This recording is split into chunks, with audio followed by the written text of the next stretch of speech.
بسم الله الرحمن الرحیم. السلام علیکم ورحمۃ اللہ وبرکاتہ. د پښتو د شاعری د زده کړې دغه سفر کې یو ځل بیا هر کله مونږ د سیلاب او د چپې خبره کړې وه او ښه په تفصیل سره م کړې وه. اوس د سیلاب یا د چپې قسمونه وایو، نو په مختلف بنیادونو باندې د دې مختلف قسمونه وي. مونږ د درونوالي سپکوالي یعنی د وزن د دغې وزن په اعتبار سره د سیلاب دوه قسمونه دي هغه وایو. په هغې کې اول مونږ سره دی خجن سیلاب یا تاسو دې ته خجنه چپه وایئ که نه.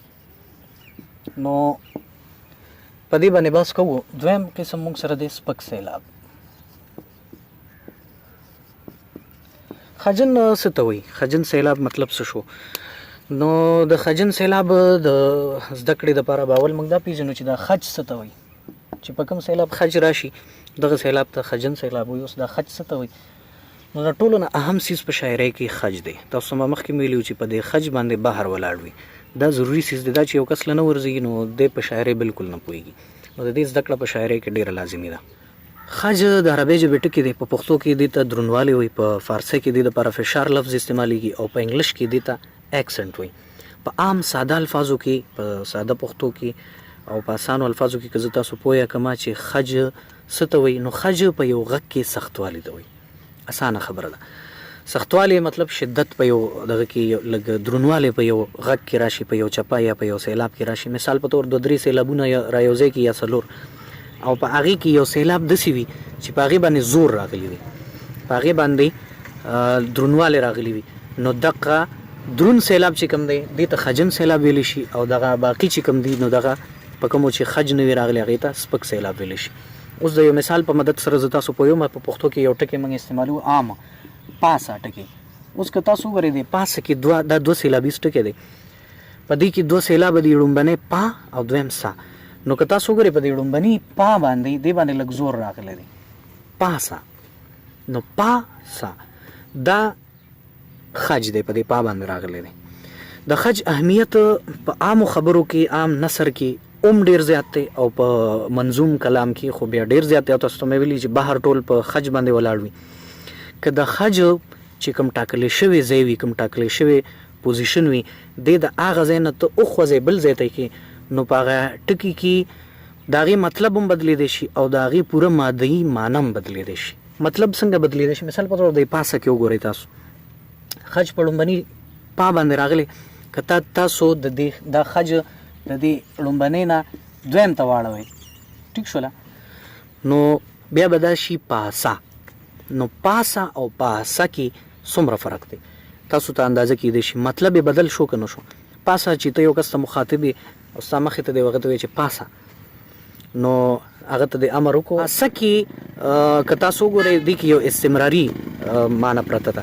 مطلب مثال په طور زه وایم سهار وختي پاسه یا وختي پاسه، په وخت پاسه.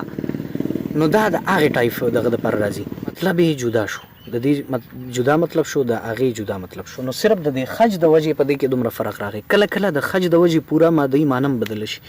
مثال په طور په پښتو کې یو ټکي موږ عام استعمالو غوټه.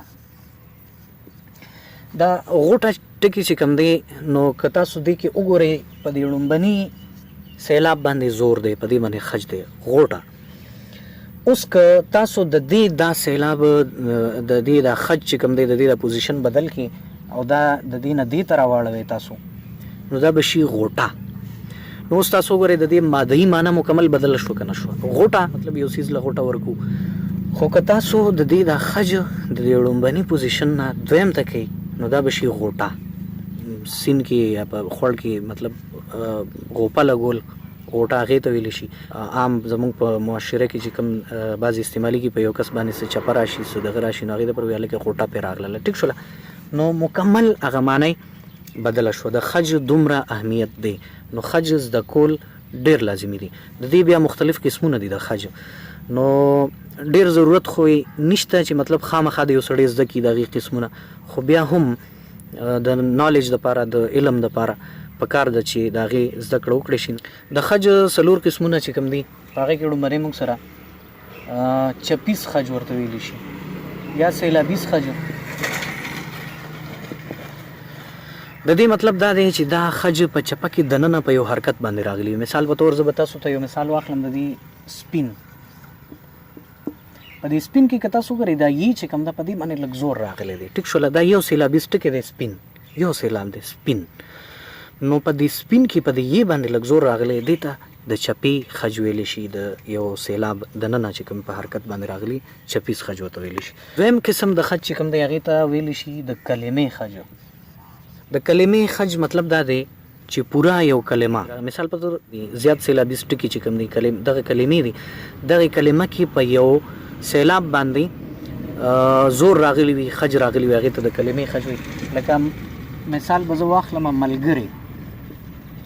ملګری کې که تاسو وګورئ دا مل چې کوم دی دا موږ سره یو سیلاب شو، دې کې دا ګ دویم شو او دا ری دریم شو. خو که تاسو د دویم نمبر ته وګورئ په دې باندې لږ زور راغلی دی، ملګری، دا د دې کلمې خج شو. یا مثال به ورغوي. دریم موږ سره د عبارت خج دی. عبارت خج نه مطلب دا دی چې کوم نحوي عبارت وي موږ سره، مثلا سپین مارغه، نو په دې کې په دې سپین باندې خج دی او دې ته د عبارت خج ویلی شي.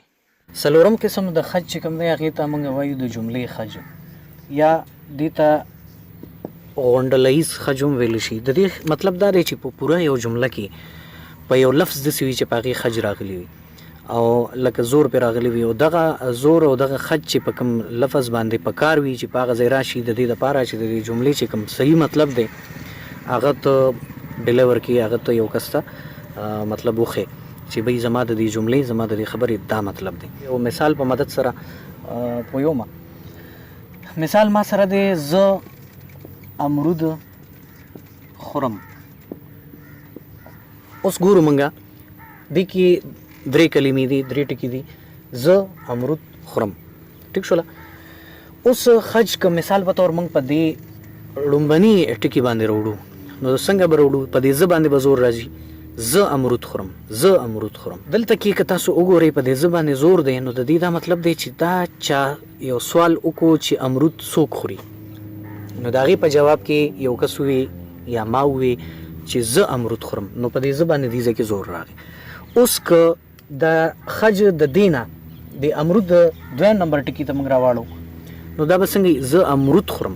اوس هغه سوال نه دی، او کس دا سوال کړی دی چې ته څه خورې، نو زه په جواب کې یم چې زه امرود خورم، نو په امرود باندې ما زور راوړو، ځکه دلته زما دپاره چې کوم هغه سوال کړی هغه د هغه څیز باره کې کړی دی، کوم شیز چې زه خورم، نو زه به هم په هغه څیز باندې زور راوړم، نو زه به ورته وایم چې زه امرود خورم. خو که دا خج بیا موږ دریم نمبر ټکي ته په دې جمله کې وړو، نو هغه به داسې وي چې زه امرود خورم، نو دلته کې د دې بیا هغه نوعیت بدل شو. سوال د مختلف سوال جواب دی. دا د هغې دو سوالونو جواب بالکل دا نشي کېدی چې زه امرود خورم، بلکې دا به د یو داسې سوال جواب وي چې مثال په طور یا یو کس ووایي چې امرود مه خوره، نو زه ورته په جواب کې یم چې زه امرود خورم، ځکه چې د پښتون خو تاسو ته پته ده که په رضا باندې وهلو له بوځئ نو هم در سره ځي، خو که په زوره یې حلوا له بوځئ نو دا ظالم در سره نه ځي. یا مثال په طور داسې یو سوال وکړي چې امرود نه خورې څه، نو زه ورته په جواب کې دا ووایم چې زه امرود خورم، د دې نوعیت داسې وي.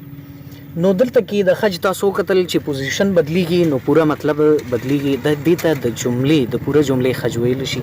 د دې ټولې جملې انحصار د جملې چې کوم مطلب دی د هغه په هغې خج باندې دی کوم چې په یو جمله کې په یو ټکي باندې راځي. نننی لیکچر دپاره دومره کافي ده. دا لیکچر سره مخکې شیر کړئ. د الله په امان.